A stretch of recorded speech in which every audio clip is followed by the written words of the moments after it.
My name causes national security alerts. What does yours do?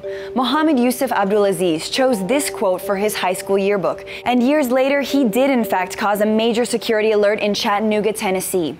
Last week, Abdulaziz opened fire at a military recruiting center and then drove to a local Navy support center, killing 5 American servicemen. As his name was released after he died in the shooting, authorities scrambled to find a link to an extremist group. We are conducting this as an act of domestic terrorism. While his attack may fit the ISIS mold, reports so far indicate that he acted alone. But it hasn't stopped lawmakers and pundits from jumping to immediate conclusions. In my judgment, in my experience, is that this was an ISIS-inspired attack. This is terrorism. The suspected shooter, Mohammed Abdulaziz, a devout Muslim. They're here on American soil to kill us, and they're killing us. What we do know is that Abdulaziz had trouble holding down a job. A few months back, he was fired for failing a drug test, and he was arrested for driving under the influence. His family says he struggled with depression and substance abuse. They say he was first treated by a psychiatrist when he was about 12 years old.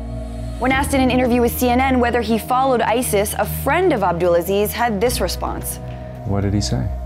That it was a stupid group and it was completely against Islam. The feds are now poring over some of Abdulaziz's scribbled notes that reportedly reflect some anti-American sentiment. Mostly, however, they show that he was suicidal. But not everyone who battles depression goes on a shooting rampage. And there's a concerning pattern here. Beyond if Abdulaziz was mentally ill, the U.S. military was still his target.